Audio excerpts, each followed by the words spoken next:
Hello students, कैसे हैं आप सब। उम्मीद है बढ़िया होंगे, पढ़ाई चल रही होगी आपकी। तो आज कार्बन के यौगिकों के नामकरण के बाद आज कार्बन के यौगिकों के गुणधर्म लेकर के आए हैं। उनके कौन कौन से यौगिक हैं हमारे कोर्स में और उन यौगिकों के बनाने की विधि क्या है, उनके भौतिक गुण, रासायनिक गुण की व्याख्या आज की क्लास में होगी। ठीक है, तो चलिए क्लास शुरू करते हैं। और बेटा जो चैनल पे नए हैं, चैनल को सब्सक्राइब कर लें, लाइक करें, शेयर करें और ऐसे ही वीडियो आपको लगातार मिलते रहेंगे। ठीक है, तो मोस्ट इंपॉर्टेंट चैप्टर है हमारा। तो सबसे पहले है इथेनॉल, C2H5OH। दो कार्बन की ये संरचना होती है। इसमें दो कार्बन परमाणु होते हैं। एक कार्बन परमाणु 3 हाइड्रोजनों से जुड़ा होता है। दूसरी तरफ इसके पास 2 हाइड्रोजन होते हैं और इस तरीके से ये OH के साथ जुड़ा होता है। 1 2 3 4 5 और C2H5OH ये इसका संरचना सूत्र है। इसका सामान्य नाम एथिल एल्कोहल है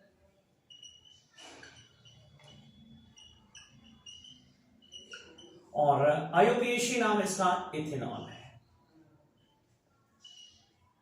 और इसमें जो क्रियात्मक समूह जुड़ा है उसके लिए ऑल यूज करते हैं। एथेन में ऑल जोड़ देते हैं तो ये इथेनॉल बन जाता है। ये इसका क्रियात्मक समूह का उच्चारण है। ठीक है, तो इथेनॉल बनाते कैसे हैं? तो सबसे पहले इथेनॉल बनाने के लिए इसके बनाने की विधि बहुत इंपॉर्टेंट है। देखिएगा, बनाने की विधि। ठीक है, तो यहां पर C6C12H22O11 ये कार्बोहाइड्रेट है। इसको जल के साथ अभिक्रिया कराते हैं और यहां पर इसके लिए इनवर्टेस एंजाइम यहां पे यूज करते हैं। ये जैविक एंजाइम है इनवर्टेस। ठीक है, और ये टूट जाता है ग्लूकोज C6H12O6 और फ्रक्टोज में C6H12O6। ठीक है, अब C6H12O6 को हम जब जाइमेस एंजाइम की उपस्थिति में जाइमेस एंजाइम की उपस्थिति में इसको कुछ समय तक क्रिया कराते हैं। जाइमेस, जाइस नहीं, जाइमेस। तो उस अवस्था में बनता है C2H5OH, C2H5OH प्लस 2CO2। यहां पे 2 लगा लीजिए। आप देखते हैं अब क्रिया बैलेंस है कि नहीं। यहां पे देखिए 12 कार्बन है, 22 2 24 हाइड्रोजन है और 11 1 12 ऑक्सीजन है। तो यहां पे 6 6 12 कार्बन, 12 12 24 हाइड्रोजन और 6 6 12 ऑक्सीजन। और यहाँ पे C6H12O6 है। यहाँ पे देखते हैं 2 2 4 और 2 6 कार्बन है। उसके बाद यहाँ 12 हाइड्रोजन है। यहाँ पे 5 1 6 2 12 हाइड्रोजन है और यहाँ पे ऑक्सीजन 6 है, यहाँ पे 2 है और यहाँ पे 4 है, कुल ऑक्सीजन 6 है। तो इस तरीके से एथिल एल्कोहल बनता है।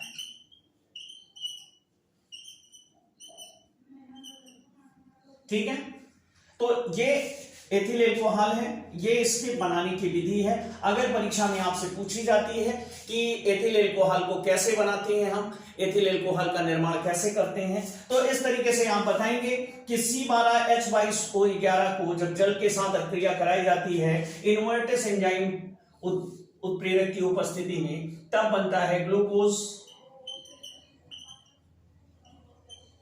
और फ्रक्टोज। और यहां पे ये स्यूक्रोस है, इसे स्यूक्रोस बोलते हैं। ठीक है, अब यहां पे बन गया ये ग्लूकोज।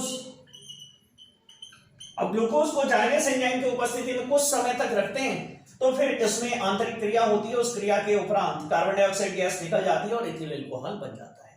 तो इस रिएक्शन को आप याद रखेंगे, ये एथिल एल्कोहल बनाने की विधि है। ठीक है, सुक्रोज को जल के साथ इनवर्टेस एंजाइम की उपस्थिति में अपक्रिया कराने पर ग्लूकोज और फ्रक्टोज बनते हैं। दोनों के जो अणुसूत्र हैं वो सेम है। ग्लूकोज को जाइमेस एंजाइम के साथ कुछ समय तक रखने के पश्चात उसमें बनता है एथिल अल्कोहल और कार्बन डाइऑक्साइड गैस निकलती है। ठीक है,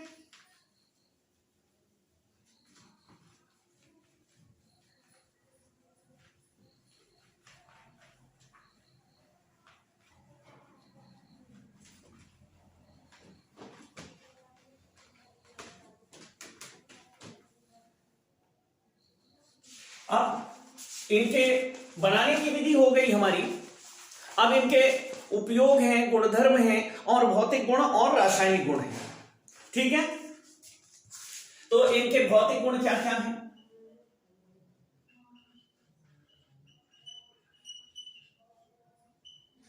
पहला गुण है यह जलने विलेय है।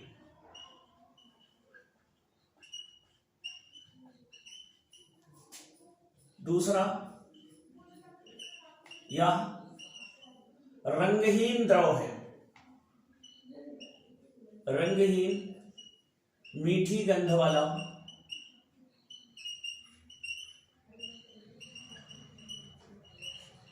द्रव है। तीसरा, यह ज्वलनशील है। ज्वलनशील होने का मतलब होता है दहन अभिक्रिया देता है, जो कार्बनिक यौगिकों का प्रमुख गुण है। अभी बताएंगे हम आपको कार्बनिक यौगिकों के प्रमुख गुण। पहले यौगिक निपटा लें, ये दहन अभिक्रिया है। ठीक है, ये हो गया इसके भौतिक गुण। अगर आपको देना है तो आप इस तरीके से इसके भौतिक गुणों को लिख सकते हैं। रासायनिक गुण, कोई 3 रासायनिक गुण आपसे पूछे जाते हैं। तो रासायनिक गुणों में पहला रासायनिक गुण है इथेनॉल में एक सक्रिय हाइड्रोजन है। सक्रिय हाइड्रोजन मतलब जो OH वाला H है वो सक्रिय हाइड्रोजन कहलाता है।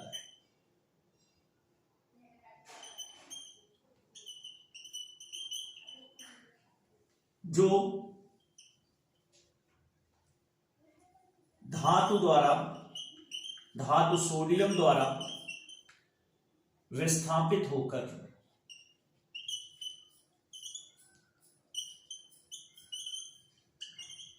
सोडियम एथॉक्साइड बनाता है।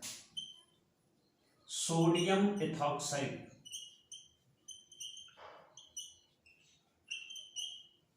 ये पहला गुण है। अब इसको कैसे लिखेंगे? C2H5OH plus Na changes C2H5ONA। ठीक है, अब यहां पर क्या है कि 2 अणु ले लेते हैं, तो 2 अणु लेने से ये 2 अणु बन जाता है प्लस H2 गैस।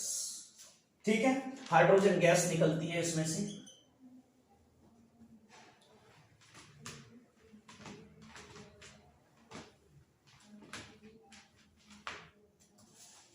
दूसरा प्रमुख रासायनिक गुण है इसका, दूसरा गुण निर्जलीकरण। ये क्या था? धातुओं से क्रिया थी। पहला धातुओं से क्रिया,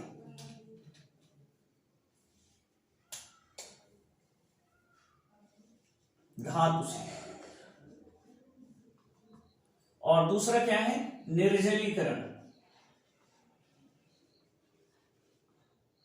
मतलब इसमें से 2 हाइड्रोजन और 1 ऑक्सीजन को निकाल लेना निर्जलीकरण कहलाता है। और ये निर्जलीकरण H2SO4 की उपस्थिति में होता है।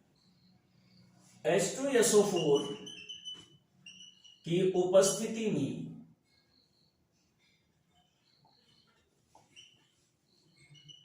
443 केल्विन पर निर्जलीकरण होता है। इसको नोट कर लेना इन अभिक्रियाओं को, ये आनी है। निर्जलीकरण होता है। अब C2H5 की संरचना देखो, कुछ इस तरीके से होती है, H H और H, और यहां पे H H और OH। अब यहां पे क्या होता है? एक H और एक OH गायब। जब ये गायब हो जाते हैं तो यहां पे बनता है C double bond C H H H H, C2H4 plus H2। ये हो गई दूसरी क्रिया, दूसरी रासायनिक क्रिया। H2SO4 की उपस्थिति में 443 केल्विन पर निर्जलीकरण होता है और एक अणुजल का निकल जाता है। ये यहां पर हाइड्रोजन और OH दोनों मिलकर के बाहर हो गए और बन गया H2O। एक बंद इसका खाली हुआ, एक बंद इसका खाली हुआ और जुड़ करके बन गया C2H4 और प्लस H2O। ठीक, तीसरा रासायनिक गुण है इसका दहन। जब ऑक्सीजन की अधिकता होती है, इथेनॉल का ऑक्सीजन की अधिकता में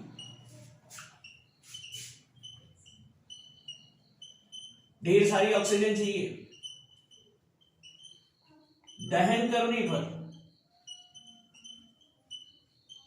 CO2 यानी कार्बन डाइऑक्साइड व H2O अर्थात जल प्राप्त होता है। अब यहां पे लिखेंगे C2H5OH प्लस 3O2 चेंजेस, ये बन जाएगा CO2। अब यहां पे 2CO2 कर लो, ठीक है, प्लस अब यहां पे 2 कार्बन हो गए, 4 ऑक्सीजन हो गए, ठीक है, प्लस 3H2, ठीक है, 3 दूनी 6, 6 3 9, और यहां पे हाइड्रोजन कितने 6, 3 दूनी 6, 2 दूनी 4, 4 4 3 7 ऑक्सीजन, और यहां पे 3 दूनी 6 7 ऑक्सीजन, ठीक है, बराबर है। तो इसमें क्या होता है, प्लस उष्मा निकलती है, प्रकाश निकलता है, ये हो गया दहन, ठीक है। चौथा नियम है कि इथेनॉल का ऑक्सीकरण,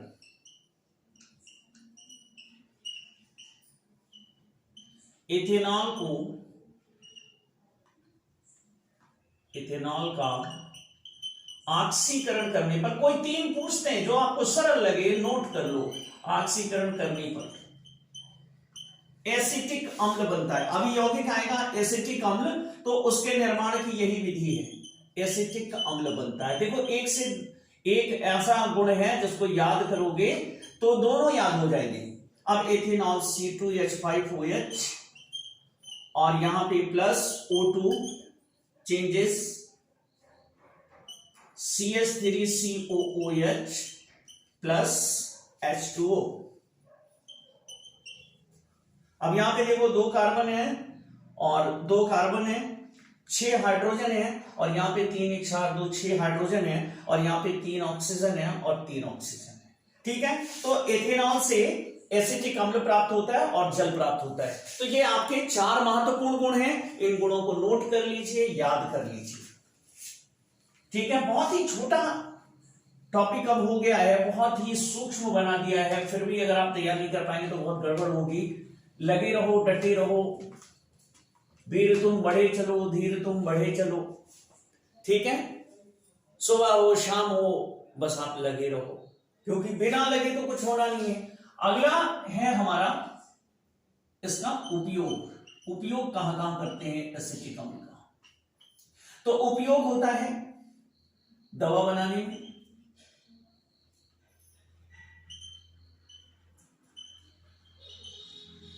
दूसरा जितने भी खांसी के कफ सिरप वगैरह आते हैं सब में मिला होता है। दूसरा होता है ईंधन के रूप में पेट्रोल मिलाते हैं। पेट्रोल के साथ जब ईंधन के रूप में उपयोग करते हैं तो इसको पावर एल्कोहल कहते हैं। कभी कभी पूछ लेता है छोटे प्रश्न में कि पावर एल्कोहल क्या है, तो बताएंगे कि पेट्रोल के साथ मिश्रित करके जब एथिल एल्कोहल को तैयार किया जाता है तो उसे पावर एल्कोहल कहते हैं, जो ईंधन के रूप में गाड़ियों में प्रयोग किया जाता है, ठीक है। तीसरा है नशीले पेय बनाने में। नशीले पेय बनाने में जितनी भी शराब बनती है,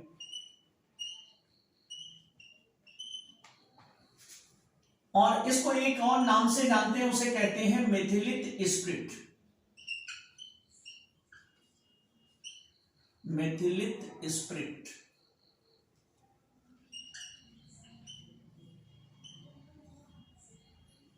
जब एथेनॉल में एथिल एल्कोहल या इथेनॉल का दुरुपयोग रोकने के लिए इसमें एक निश्चित मात्रा में मेथेनॉल मिला दिया जाता है। मेथेनॉल एक जहरीला पदार्थ है और इससे दुर्गंध आती है। जब दोनों को ऐड कर देते हैं 90% इसको और 10% इसको, उस अवस्था में मेथिल एल्कोहल और एथिल एल्कोहल के मिश्रण को मेथिलिक स्पिरिट कहते हैं। ठीक है, ताकि इसका दुरुपयोग ना हो, अन्यथा इंसान इसे पीने में लग जाएगा और ये बेहद ही खतरनाक है और इसे पीना स्वास्थ्य के लिए बहुत ही हानिकारक है, क्योंकि ये शुद्ध एथेनॉल शराबों में नहीं होता, वहां बहुत ही कम मात्रा होती है, बाकी फलों के रस वगैरह जूस वगैरह होते हैं। ठीक है, तो अगला है हमारा जो यौगिक है वो है एसिटिक अम्ल। इसे हम आम नाम सिरके से भी पहचानते हैं हम इसको। अब आपको याद आ गया होगा कि इसकी गंध कैसे होती है, CH3COOH, और संरचना सूत्र होता है CHHHC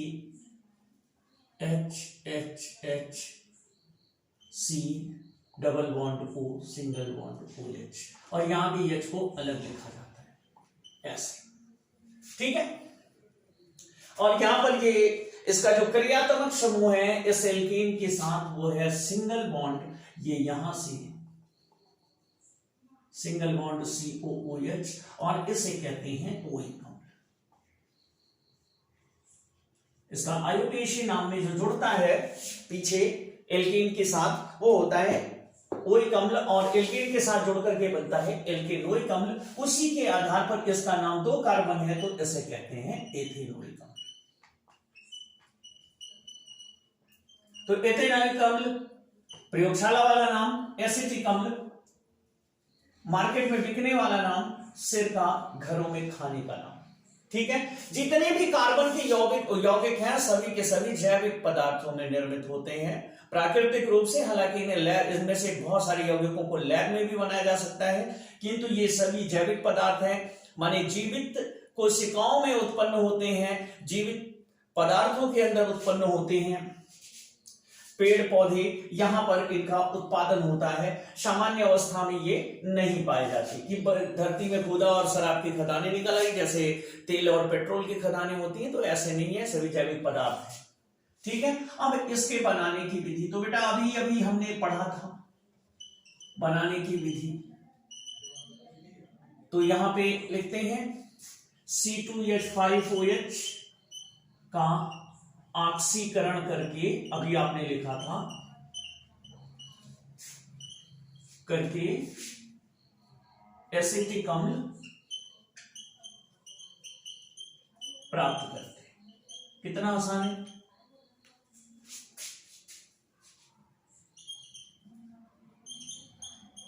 अब यहां पे C2H5OH प्लस क्या करना है O2 changes CH3COOH plus H2।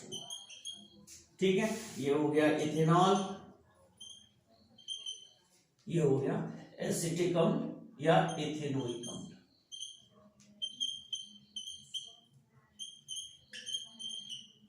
ये बनाने की विधि होगी। ठीक है, अब इसके रासायनिक गुणधर्म है, भौतिक गुणधर्म है, तो इस बनाने की विधि को आप देख लीजिए। इतनी सारी चीजों में ही कम से कम आपके 4 नंबर बने हुए हैं। ठीक है, अब सामान्यतः इसके भौतिक गुण तो पूछता नहीं है, लेकिन फिर भी इसकी द्रव अवस्था है, इसमें मीठी सुगंध आती है,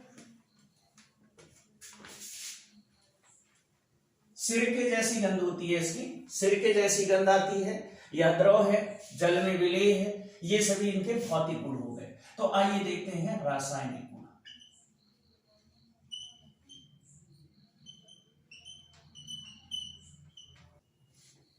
रासायनिक गुण,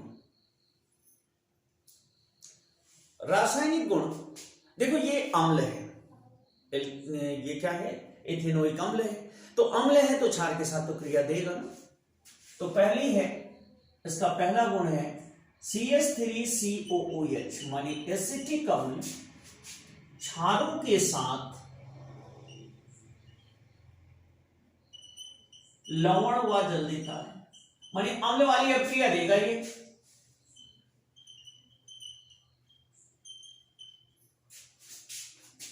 CH3COOH प्लस NaOH, ये एक प्रबल क्षार है, रिएक्शन हुआ तो बनेगा CH3COONA सोडियम एसीटेट और प्लस जल बनेगा H2, इसे लिखते हैं सोडियम एसीटेट। धातुओं का नाम पहले लिखा जाता है, ये एसिटिक अम्ल है, आप जान ही रहे हैं, इसे सोडियम हाइड्रोक्साइड, मार्केट में कास्टिक सोडा, और यह एक प्रबल क्षार है। ठीक है, तो आओ दूसरी अपक्रिया देखते हैं।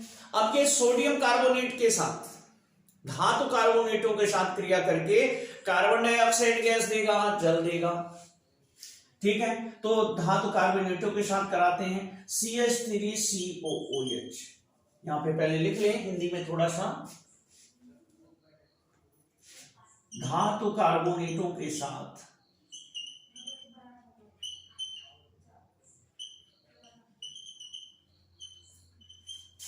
CO2 गैस वह जल देता है। ये हो गया 2CH3COOH plus Na2CO3 changes CH3COONA। अब यहां भी दो अणु ले लो, ठीक है, प्लस CO2 प्लस H2O। ठीक है, 2 दूना 4 1 5, और यहां पे 2 दूना 4 1 5, 3 1 4 4 2 6, और यहां पे 2। ठीक है, अब यहां पे सोडियम 2 हो गया। अब यहां पे कार्बन आपने कितना किया था, 2 दूना 4 1 5 कार्बन। ऑक्सीजन कितने हैं, 2 2 4 हो गए, 4 3 7 हो गए, और यहां पे कितने हैं, 2 2 4, तो माने यहां 3H2O पर 2, और सब कुछ बराबर हो गया।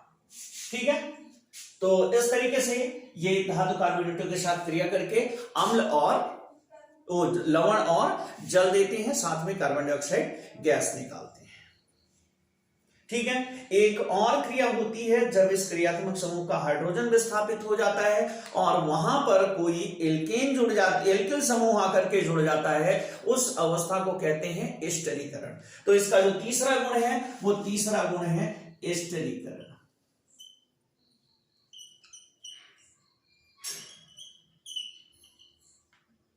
अपने निर्माता के साथ मतलब C2H5OH के साथ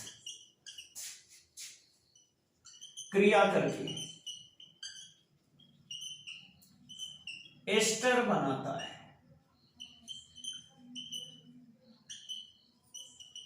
अब देखो एस्टर क्या होगा,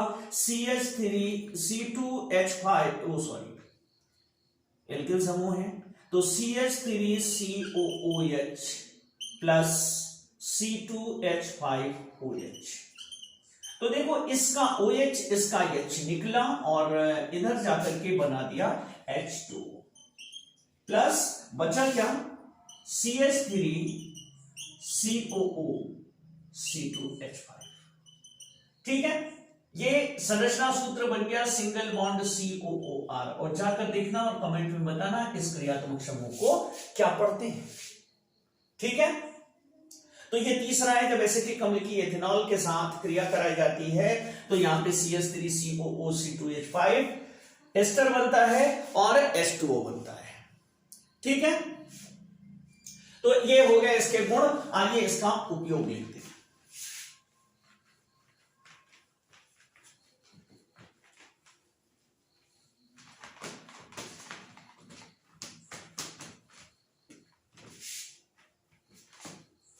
तो इसका उपयोग है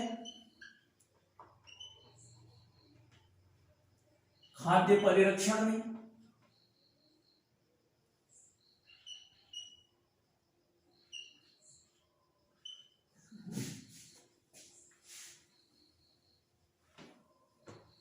भोज्य पदार्थों के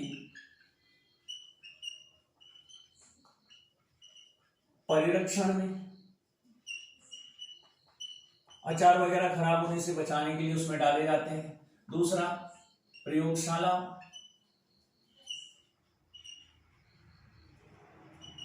शालाओं में अभिकर्मक के रूप में।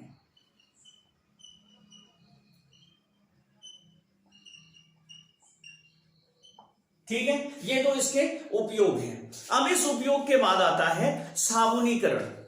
ठीक है, कि साबुन क्या है।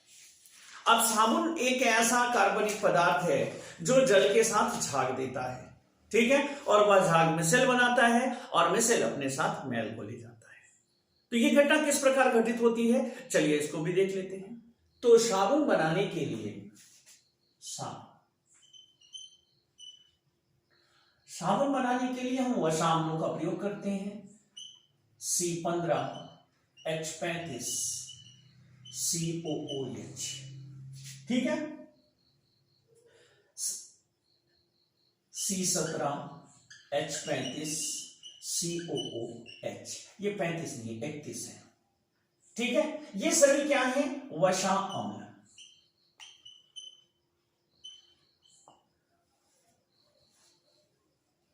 इन वसा अम्लों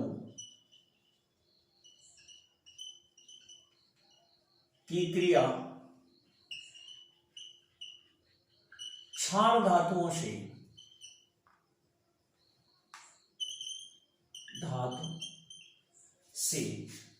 कराने पर साबुन व ग्लिसरीन बनता है। अब ये साबुन जो होता है ऊपर तैरने लगता है।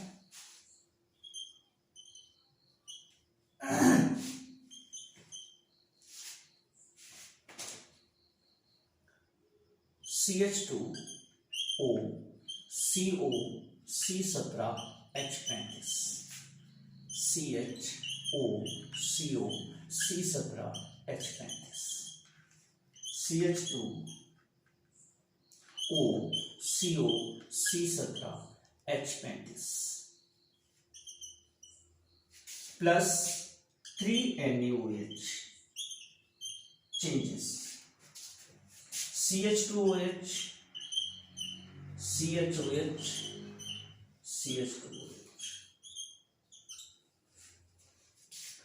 plus 3 C17H35 COONA। ठीक है, अब ये जो लास्ट में बना ये है आपका साबुन और ये है ग्लिसरीन।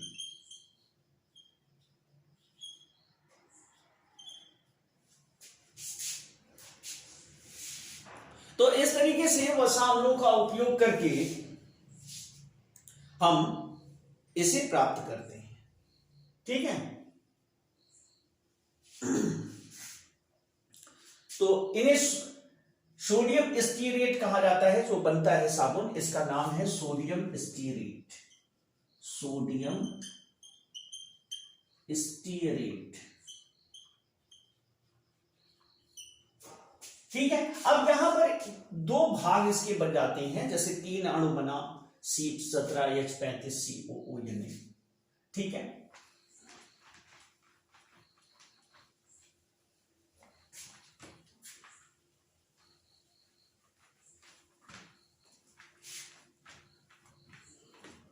तो जब इसे जल में डालते हैं, जब इसमें इसे जल में उपयोग करते हैं C17H35 COONA,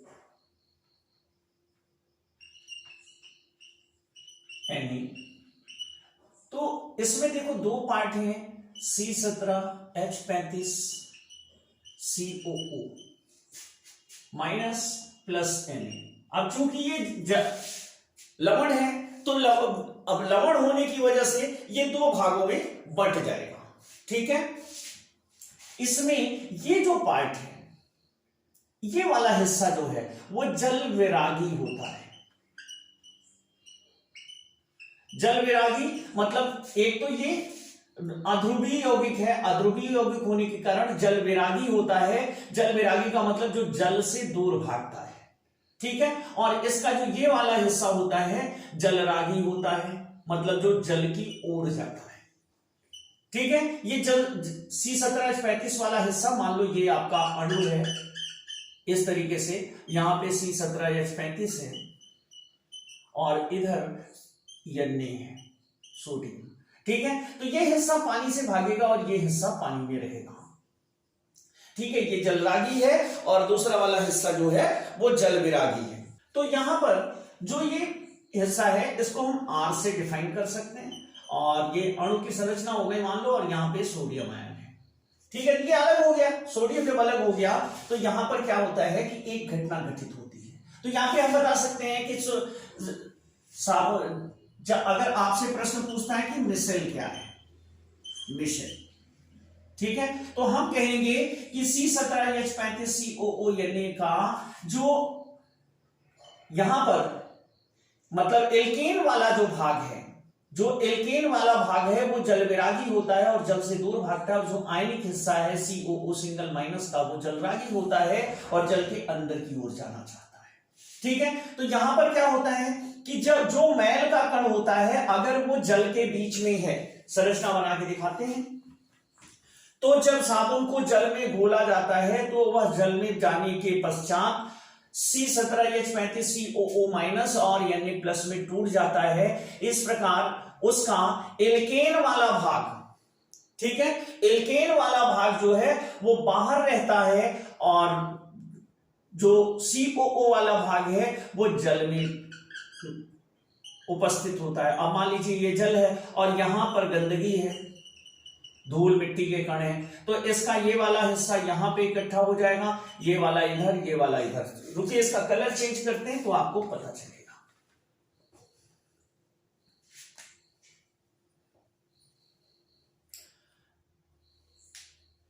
यहां पे गंदगी है हमारी और मतलब कपड़े पे लगी हुई ग्रीस, तेल या अन्य कोई चीज है और ये किसी जल में आपने इसको डाल दिया है कपड़े को, तो कपड़े को जल चारों तरफ से घेर लेगा।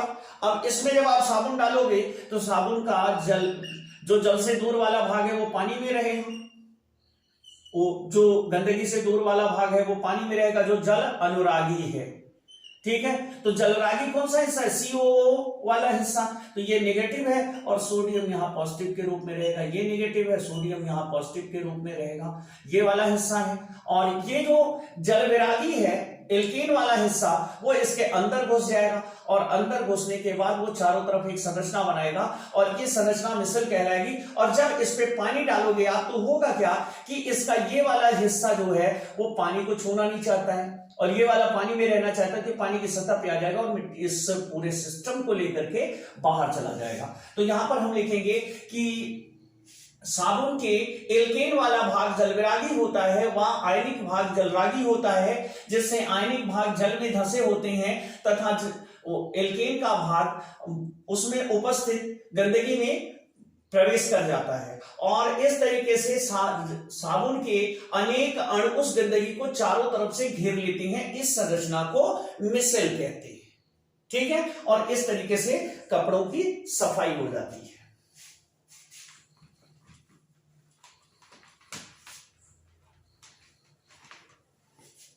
अब आता है अपमार्जक।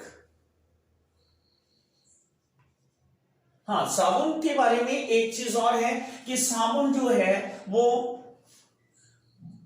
कठोर जल के साथ क्रिया नहीं करता, कठोर जल के साथ क्रिया नहीं करता। ये कठोर जल क्या होता है? कठोर जल होता है जिसमें MgCl2 अथवा CaCl2 या CaSO4 आदि अशुद्धियां घुली हुई हों, उन्हें कौन जल कहते हैं? कठोर जल कहते हैं। इसमें क्या होता है, इसमें कैल्शियम स्टीरेट बन जाता है और कैल्शियम स्टीरेट बनने के साथ साथ ये अलग नहीं होता और इस अवस्था में पूरा का पूरा जो अणु है वो उदासीन हो जाता है और नीचे बैठ जाता है, मतलब अवक्षेप के रूप में अलग हो जाता है, जिसको कहते हैं साबुन फट जाता है। तो अब आता है लास्ट आपका अपमार्जक।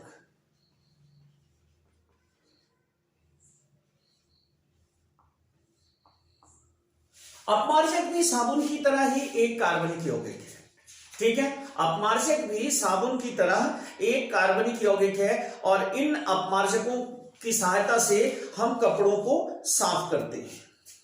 ठीक है, तो इसमें प्रमुख अपमार्जक है सोडियम लॉरेल सल्फेट। लेकिन अपमार्जक की एक खासियत यह होती है कि ये कठोर और मृदु दोनों प्रकार के जलों में कार्य करते हैं। ठीक है, तो ये हो गया आपका अपमार्जक। अब आइए रासायनिक यौगिकों की तीन मुख्य क्रिया आपको बता दी। कार्बनिक यौगिकों की, कार्बनिक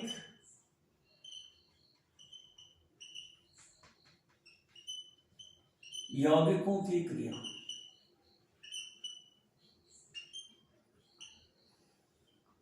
पहला है दहन, जैसे C+O2 चेंजेस CO2 प्लस उष्मा।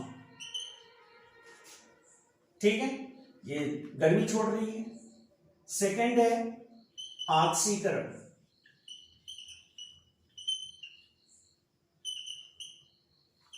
किसी यौगिक से ऑक्सीजन का जुड़ना या हाइड्रोजन का अलग होना ऑक्सीकरण कहलाता है। जैसे C2H5OH प्लस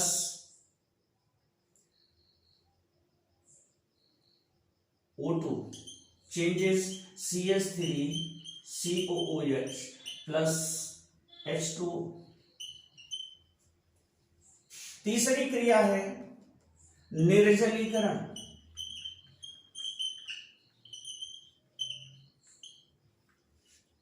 C2H5OH चेंजेस, यहां H2SO4 लिख दो, इसी की उपस्थिति में निर्जलीकरण होता है। अब ये तुम्हारा बन गया C double bond C H H H H plus H2O। तो कार्बनिक यौगिकों की तीन प्रमुख रासायनिक अपक्रियाएं हैं, दहन, ऑक्सीकरण, निर्जलीकरण। अगर आप इतना लिख के आते हैं, बस कुछ नहीं लिखते, आपको फुल मार्क्स मिलेंगे, पूरे नंबर्स मिलेंगे।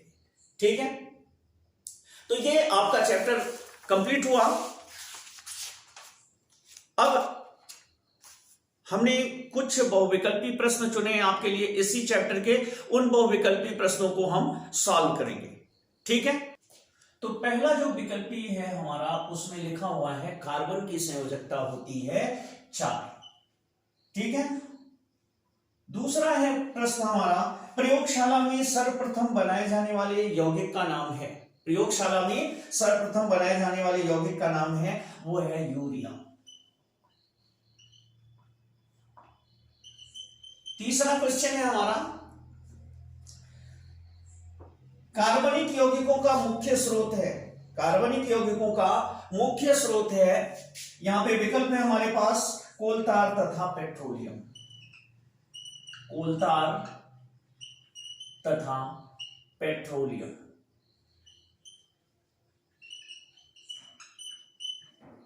चौथा क्वेश्चन है, कार्बनिक यौगिक अकार्बनिक यौगिकों की तुलना में, कार्बनिक यौगिक अकार्बनिक यौगिकों की तुलना में जल में अधिक घुलनशील होते हैं, सामान्य जटिल नहीं होते तथा इनका अणुभार कम होता है, जल में शीघ्र आयनित होते हैं, इनका क्वथनांक व गलनांक अपेक्षाकृत कम होता है। तो विकल्प डी सही है, गलनांक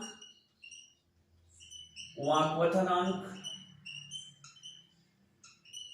कम होता है।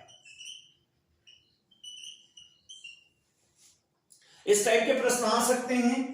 पांचवा है एल्काइन का सूत्र है, एल्काइन। अब एल्केन, एल्कीन, एल्काइन, तो एल्काइन का जो फॉर्मूला होता है CnH2n-2 होता है। तो जैसे यहां पे पहला है CnH2n-2, तो यहां पे पहले के लिए कार्बन 3 है इसमें, तो यहां अगर 3 रखते हैं तो C3 और 3 दूनी 6 में से 2 गए H4, ये नहीं है।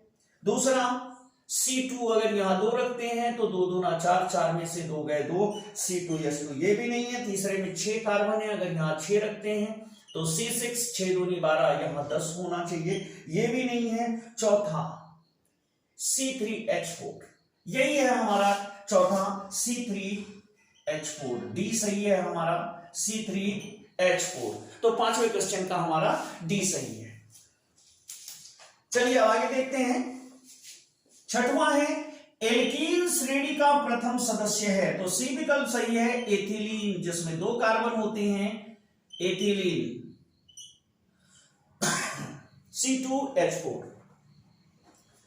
ठीक है, तो आगे 7वां क्वेश्चन, निम्नलिखित में असंतृप्त यौगिक है, तो जिनमें कार्बन कार्बन के बीच द्वंद्व होता है वो असंतृप्त यौगिक कहलाते हैं। और 7वें में सी सही है, CH3CH CH2।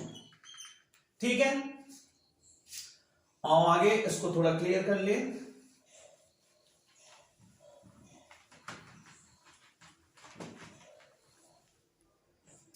तो 8वां है बेंजीन का अणुसूत्र क्या है, तो C6H6 बेंजीन का अणुसूत्र होता है। 9वां प्राकृतिक गैस का मुख्य अवयव क्या है, प्राकृतिक गैस का मुख्य अवयव क्या है, तो ये पहला सही है, मीथेन CH4।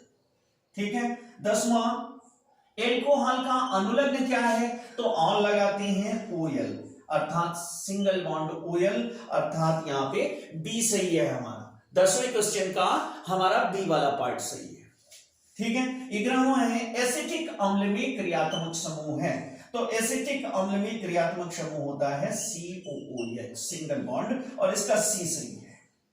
ठीक है, 12वें में कहता है कि निम्नलिखित में एल्कोहलिक समूह उपस्थित है, तो पहले में COOH है जो कि गलत है, दूसरे में CH3CH2OH है, ये भी सही नहीं है,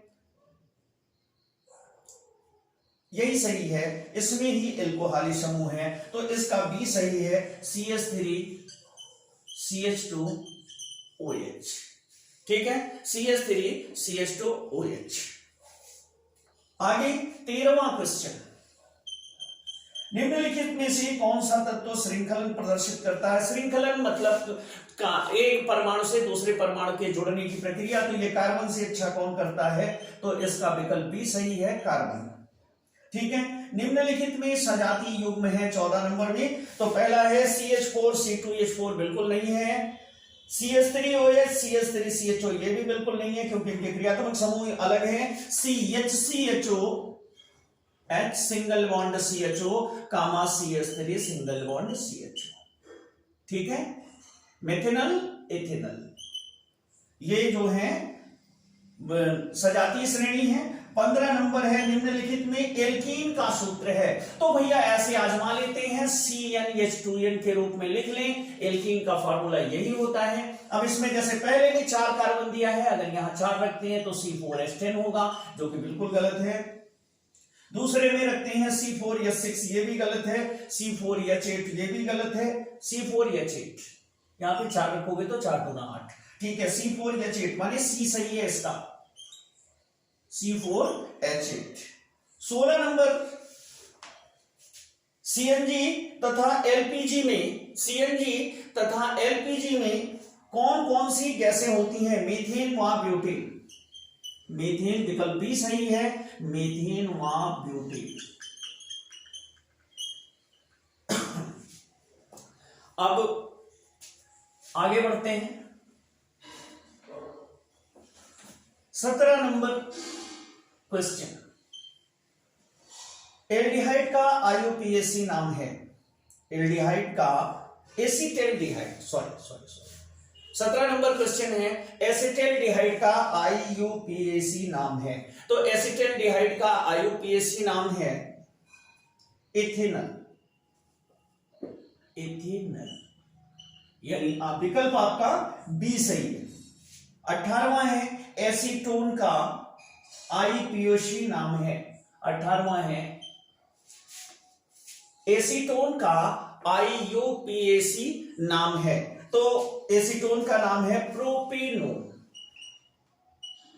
प्रोपेनोन, यानी CH3COCH3। ठीक है, 19वां इथेन अणु में सहसंयोजक आबंधों की संख्या होती है, एथेन किसको कहते हैं, carbon carbon, hydrogen hydrogen, hydrogen, hydrogen, hydrogen और हाइड्रोजन। तो कुल कितने हुए? 1 2 3 4 5 6 7। अब आप अपने विकल्प देखिए तो 19वें में विकल्प ए सही है, 7 बंद। कितने बंद? 7 बंद। ठीक है। अब 20वां क्वेश्चन देखिए आप। 20वां क्वेश्चन है एसिटिक अम्ल का IUPAC नाम है, तो इसे क्या कहेंगे? एसिटिक अम्ल को एथेनोइक अम्ल कहते हैं।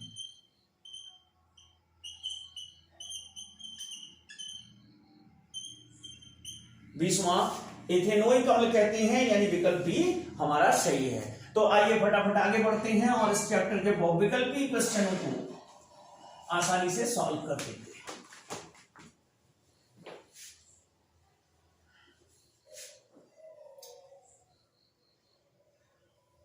21 नंबर क्वेश्चन है SCHO का IUPAC नाम है।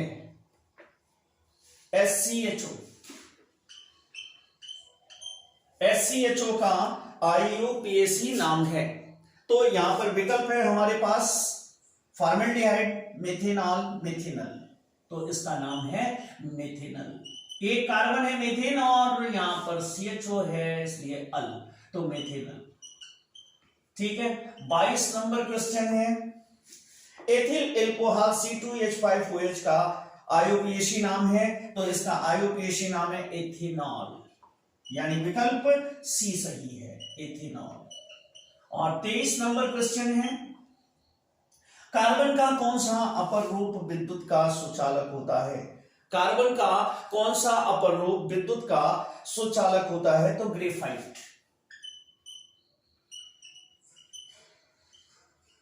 अर्थात इसमें 23वें में विकल्प बी सही है। 24 नंबर क्वेश्चन किसी त्रिबंध वाले हाइड्रोकार्बन का अणुसूत्र होता है। किसी त्रिबंध वाले हाइड्रोकार्बन का अणुसूत्र होता है।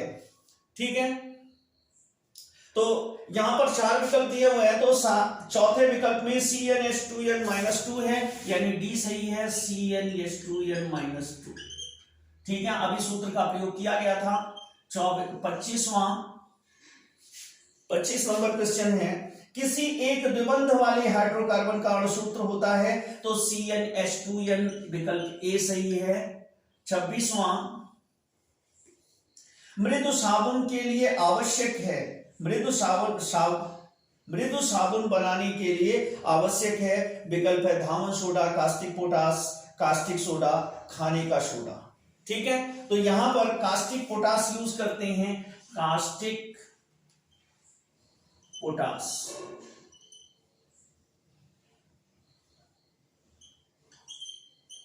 27 नंबर क्वेश्चन है सोडियम लारेल सल्फेट है। सोडियम लारेल सल्फेट है, तो अभी आपने लिखा था सोडियम लारेल सल्फेट। ठीक है। 27 नंबर क्वेश्चन, तो इसमें ये अपमार्जक है, अभी आपने सूत्र लिखा था। 28 नंबर निम्नलिखित में असंतृप्त यौगिक है, असंतृप्त यौगिक है, तो यहां पे 28 का डी नंबर C2H4। ठीक है। C2H4 ये जो है ये असंतृप्त यौगिक है, यहां कार्बन कार्बन के बीच एक द्विबंध अवश्य होगा। ठीक है।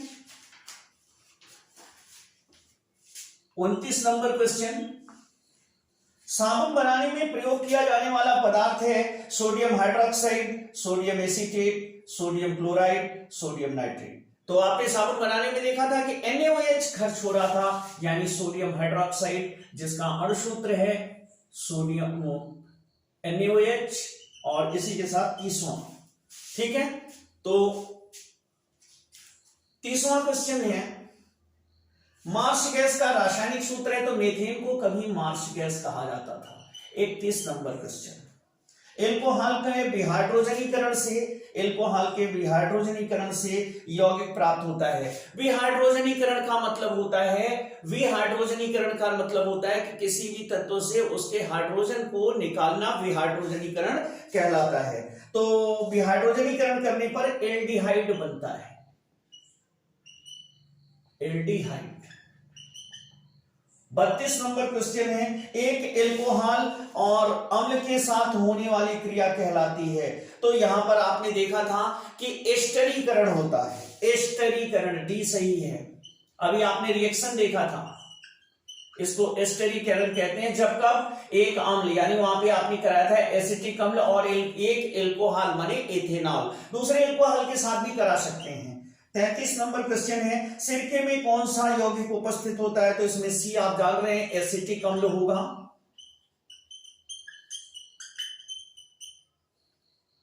34वां है, कठोर जल में किनके लवण घुले होते हैं? तो यहाँ पे कैल्शियम और मैग्नीशियम के, कैल्शियम व मैग्नीशियम के लवण घुले होते हैं। CaCl2, MgCl2 या CaSO4 या MgSO4, इस तरीके से इनके यौगिक घुले होते हैं। और लास्ट विकल्प है हमारा 35 नंबर, समजातीय श्रेणी के उत्तरोत्तर यौगिकों में क्या अंतर होता है? तो सिंगल बॉन्ड CH2 का अंतर होता है। ठीक है, तो इस तरीके से बेटा मैंने यहां पे आपको इस चैप्टर को कराया और 35 आपको वैकल्पिक प्रश्न भी करवाए हैं जो बहुत ही अच्छे, बहुत ही महत्वपूर्ण हैं। ठीक है, तो उम्मीद है आपको इससे सहायता मिलेगी। आप तैयार करते रहिए, मिलते हैं आपके लिए नेक्स्ट वीडियो में। तब तक पढ़ते रहिए, पढ़ते रहिए।